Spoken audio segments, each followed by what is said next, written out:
ठंडी लगा था रजाई उड़ लो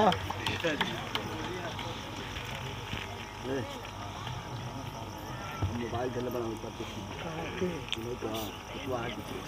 कहाँ पे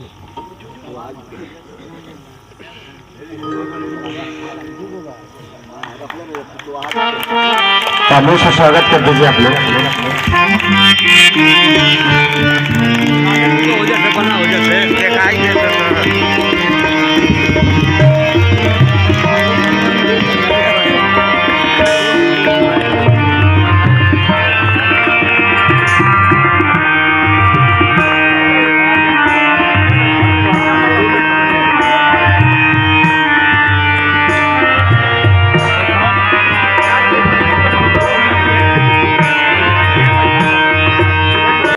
पिताजी को भी धन्यवाद देना चाहता हूं और हम कमेटी के अध्यक्ष पूर्व प्रधान जी से चाहेंगे इनको तुरंत माला पहनाइए, इनको सम्मान करके मेरे सामने खड़ा करिए कि ये सम्मान उस माँ बाप को देना चाहता हूं कि उस माँ बाप ने ऐसी पुत्र पुत्री पैदा किया है।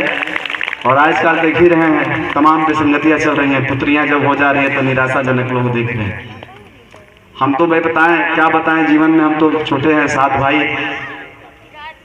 हम लोग सब माँ बहन बेटी मिला के 14 भाई हैं, 14 भाई बहन हैं, हम सबसे छोटे हैं।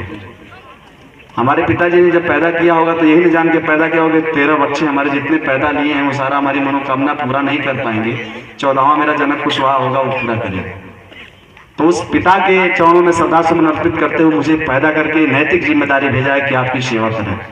और मैं वचन दे रहा हूँ शिव पुराण की कथा में और मंदिर के सामने कह रहा हूँ कि ताज जिंदगी जब तक जीवन को जीऊंगा आप लोगों के ही बीच में बिता दूंगा। रोपन छपरा की माताओं बहनों और भाइयों से कह रहा हूँ, अगर पिताजी जो भी होंगे जिनको बेटा की आवश्यकता पड़ेगी तो एक बार फोन करके देख लेना। जिस बहन को भाई की आवश्यकता पड़ेगी, जिस माँ को बेटा की आवश्यकता पड़ेगी, ये जनक कुशवाहा पीछे नहीं हटे। और रोपन छपरा से मेरा अच्छा लगाव मुझे कोई नहीं जानता था। 2015 में तो मैं सबके दरवाजे पे माथा टेक करके अकेले आया था। इस गांव में माथा टेक टेक के कहा था, रो रो के कहा था, मैं गोल पकड़ के कहा था कि रोपन छपरा के भाइयों माताओं बहनों चाचा काका सारे लोग मुझे पहचाने। और मुझे एक बहुत बड़ा एक आताताई को आप लोगों ने ऐसे चहट करके मुझे स्थापित करके आप अपने बीच में रखे हैं 5 साल। बताओ दिल पे हाथ रख करके रोपन छपरा के शिव पुराण की कथा के सामने कहो कि जब से आप लोगों ने मुझे जिताया एक दिन में कभी चैन से बैठा क्या। किसी गरीब की बेटी हो चाहे बेटा हो, चाहे किसी गरीब किसी परिस्थिति में फंसा हो, वो जनक कुशवाहा को आपने याद किया तो आया कि नहीं आया।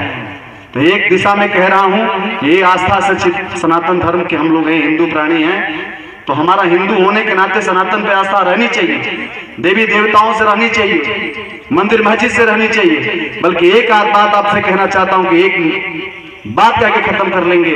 एक और तो आस्था पर आप ध्यान रख करके इतना मन पवित्र करके आप पूजा पाठ कर रहे हो, एक और अपने बेटा बेटी को पढ़ाओ लिखाओ। बेटी हो तो उसको बेटा बनाओ और बेटा है तो उसको आगे बनाओ, इसलिए कि उसको शिक्षा के लिए स्कूल में भेजो। स्कूल में नहीं भेजोगे तो अनुराधा तिवारी नहीं बन पाएगी आपकी बेटी। है वचन देना। तो सारे लोग बताइए कितने लोग अपने बेटा बेटी को अनुराधा तिवारी बनाना चाहते हैं? बताओ, हाथ उठाओ। कितने लोग बनाना चाहते हैं? पीछे हट गए लोग ना, नहीं बना पाएंगे। बताओ कितने लोग अपने बच्चों को पढ़ाएंगे, शिक्षा देंगे? बता दो कितने लोग, बताओ, हाथ उठाओ सब लोग। वचन दे रहे हैं ना? बोलिए एक बार भारत माता की। आयोजक कमेटी को 2100 रुपया दे रहा हूँ और जागे होने वाली फिर मैं कल भी आऊंगा, जब तक चलता रहेगा अनुभव बनूंगा। और मैं वचन दे रहा हूँ फिर कि जितने लोग इस कार्यक्रम में भोजन करेंगे, पुराण कथा होने के बाद जो भोजन करेंगे उसमें जितनी सब्जी लगेगी मैं वचन दे रहा हूँ मैं पूरा करूंगा। अगले बार भी पूरा किया था और इस बार भी पूरा करूंगा, वचन दे रहा हूँ। जय हिंद जय भारत।